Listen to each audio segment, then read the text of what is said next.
Jadi gini, oknum yang bersangkutan seolah-olah membuat kelompok nelayan. Jadi yang kita laporkan itu adalah materi aduannya ke, karena memang kalau dari sisi peraturan desa sebenarnya kan sudah lancar. Nah, mungkin tinggal kemarin kita koordinasi juga dengan beberapa pihak dinas. Kalau nanti di unit 1 kalau tadi unit 1 yang ambil kan. Cuman enggak sih kayaknya dilaporkan. Cuman dia apa namanya masih negosiasi atau cuma bersurat aja dulu untuk. Siapa yang negosiasi yang bersangkutan? Hanya itu kayak gitu deh. Ngomong Toyo. Toyo kayaknya. Iya main di bodas asal bareng sih.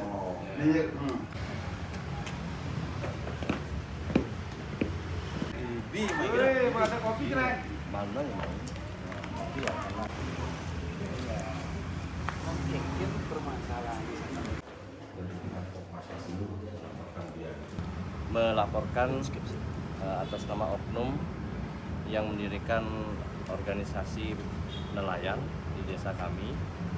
Nah, di sini menjadi suatu atensi buat kami karena secara persuasif kami dari desa, dari kelompok sudah menjalankan SOP untuk melakukan pendekatan kepada yang bersangkutan.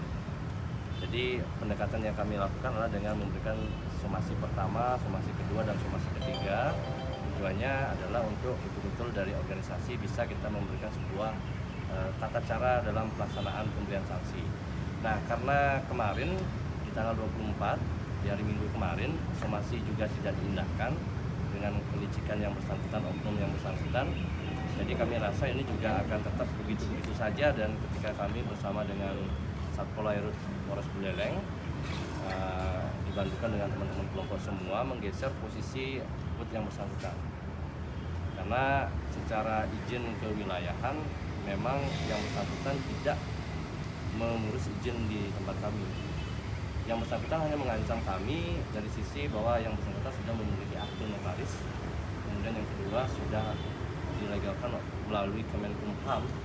Nah, tapi dalam konteks pembentukan nelayan itu ada syarat-syaratnya sesuai dengan PP nomor 14 tahun 2017 dan Undang-Undang nomor 7 tahun 2016 tentang nelayan. Jadi syaratnya adalah misalnya seperti harus ada yang namanya ketentuan berita acara pengukuhan SK dari wilayah di mana tempat dari nelayan itu berada. Kemudian yang kedua itu juga harus dibuktikan melalui SKP surat keterangan terdaftar nanti di Dinas Ketahanan Pangan dan Perikanan di kabupaten, kemudian baru diusulkan sebagai kelompok nelayan, dan itu pun harus ada persyaratan ADART dan lain sebagainya. Nah, persyaratan itulah yang sebenarnya tidak ada di oknum yang bersangkutan. Kami melaporkan 4 oknum sekaligus karena di akte yang bersangkutan ya itu tertera 4 orang. Nah, maksud kami adalah ke depan biar jangan seperti inilah. Kami di sini pemerintah desa ada, desa dinas, kemudian juga teman-teman dari kelompok yang secara turun-temurun sudah ada dari tahun 87 itu kan sudah berjalan dengan baik membangun sistem. Nah, kemudian kalau misalnya ada masyarakat luar yang ingin berusaha ya tentunya harus matur nuwun lah. Kita izin dulu bagaimana aturan yang ada di sini, jangan seenak-enak untuk membuat aturan, apalagi dia sangat pede sekali berbicara bahwa Kemenkumham dan notaris itu menjadi mutlak untuk melakukan segala aktivitas yang berkaitan dengan laut. Dan perlu kami sampaikan bahwa laut itu kewenangannya sesuai dengan Undang-Undang nomor 27 itu sudah kewenangannya dijatuhkan kepada provinsi, bukan kabupaten lagi. Kemudian kami dari Kopaswas sendiri, kelompok masyarakat pengawas ini diusulkan oleh kepala desa dan dikukuhkan oleh provinsi.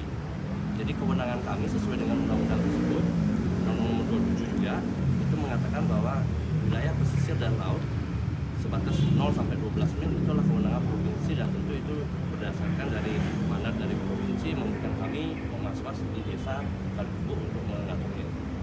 Jadi kami juga berjalan sesuai dengan peraturan desa kami sudah susun jauh hari sebelumnya, jauh hari sebelum ada konflik seperti ini, yaitu tahun 2022 nomor 1 tahun 2022. Dan masalah ini sebenarnya lucu karena yang bersangkutan baru mengukuhkan dirinya itu tanggal 19 Januari 2024 sebagai perkumpulan nelayan.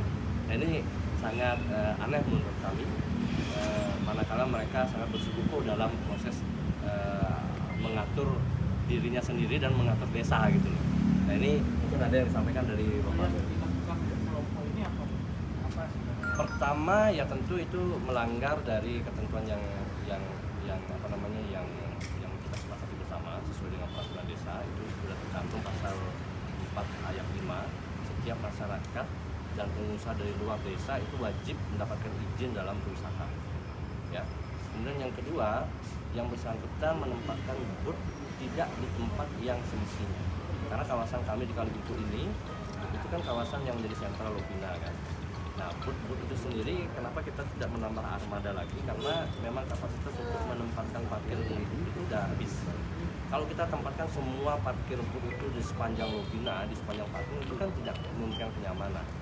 Nah, kemudian yang ketiga yaitu dia selalu melakukan pengancaman terhadap warga kami dan kelompok-kelompok yang sudah existing bahwa dia itu lebih benar ketika kita minta bahwa tolong ikuti aturan kami, dan kadang-kadang yang bersangkutan itu menurunkan paket harga dengan tidak etis lah.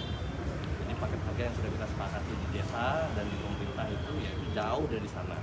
Nah, itu dari masalahnya. Kemudian dalam pengaduan ini kami mengadukan adanya indikasi pemalsuan dokumen legalitas usaha yang bersangkutan.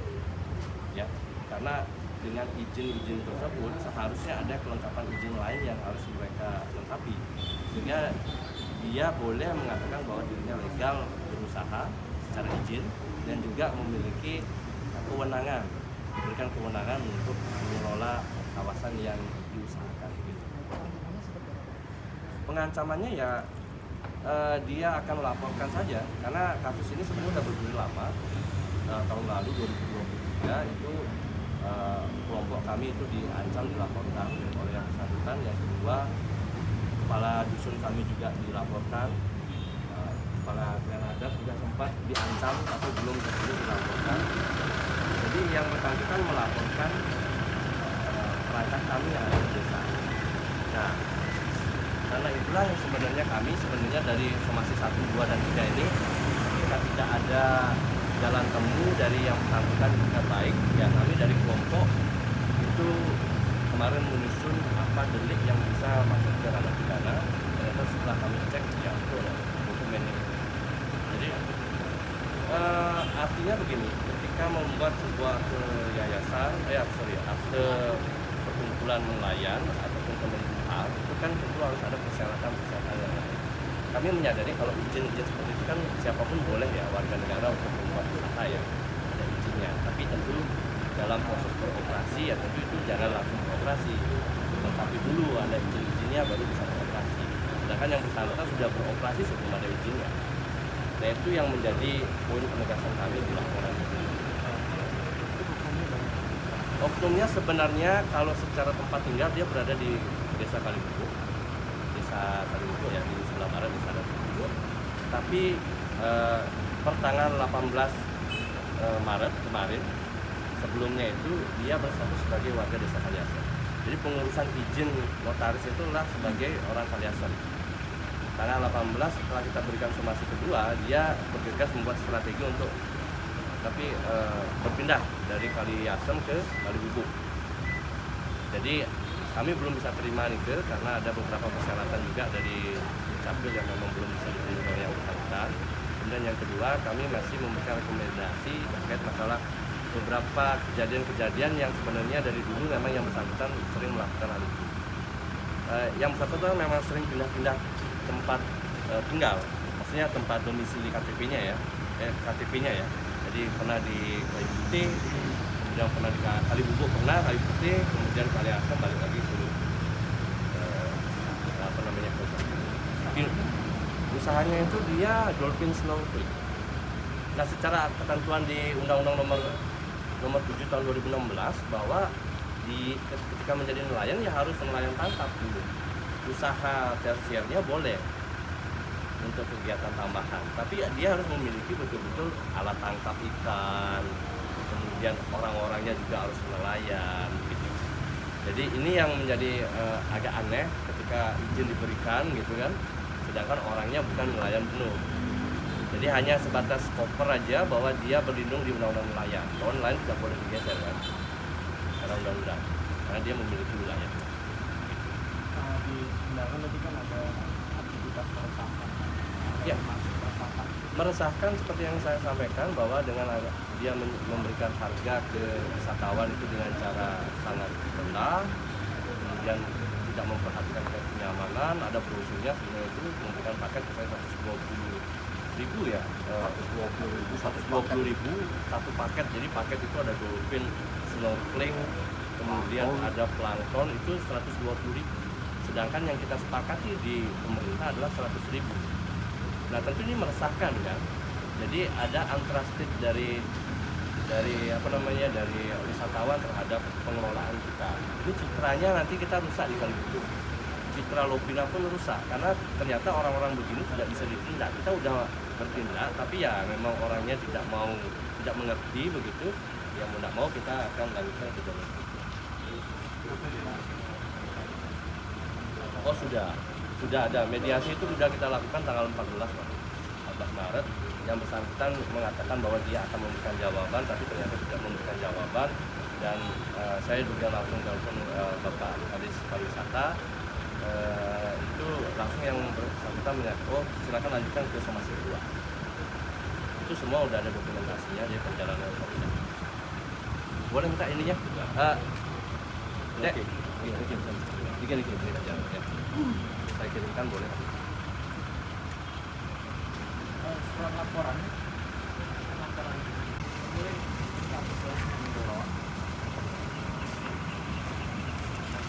Itu yang isi nama yang bersangkutan ya.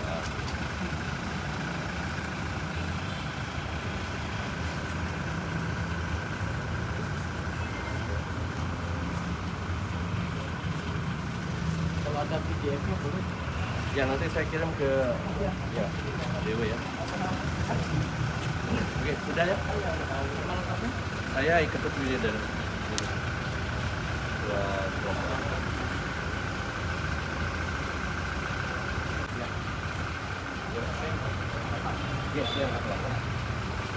Saya melaporkan yang bersangkutan katanya indikasi yang bersangkutan memasukkan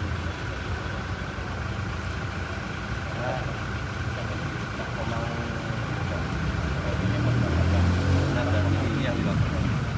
Ini sudah ada di